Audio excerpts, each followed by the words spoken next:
মা মা জানিস আজকে আমি লটারিতে 2000 টাকা পেয়েছি। ভাবতে পারছেন আমার লাখটা কতটা ভালো।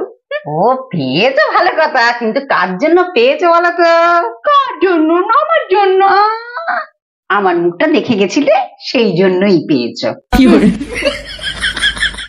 মা জানে আপনার ছেলে আজকে বলছিল চিকেনটা নাকি দারুণ ফাটাফাটি রান্না হয়েছে। ও তাই? আসলে টেস্টটা কে করেছিল বলো? টেস্টটা তো আমিই করেছিলাম প্রথম, না? হ্যাঁ, আর তাছাড়া ওই যে কড়াটা, খুন্তিটা, ওটা সে আমারই, ওটাই তো রান্না করেছো, তাই এত ভালো হয়েছে। মা বলছি যে ওই তুতে কালারের শাড়িটা কালকে আমি যে পরেছিলাম না, ওটা পরে কি আমাকে খুব সুন্দর লাগছিল? বন্ধুরা বলছিল তোকে কি মিষ্টি লাগছে।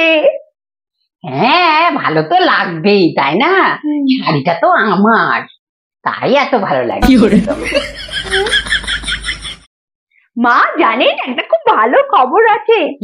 আমার স্যালারি 20% আজকে বেড়েছে, আমি প্রমোশন পেয়েছি। আসলে ওটা এইটাতে পুরো ক্রেডিট আমার, আমার জন্যই তো আমি পেয়েছি, আপনার কিন্তু এখানে কোনো ক্রেডিট নেই। বললেই হবে। সকালবেলায় তোমাকে ডেকে 2 শালিকটা কে দেখালো বলো দেখি?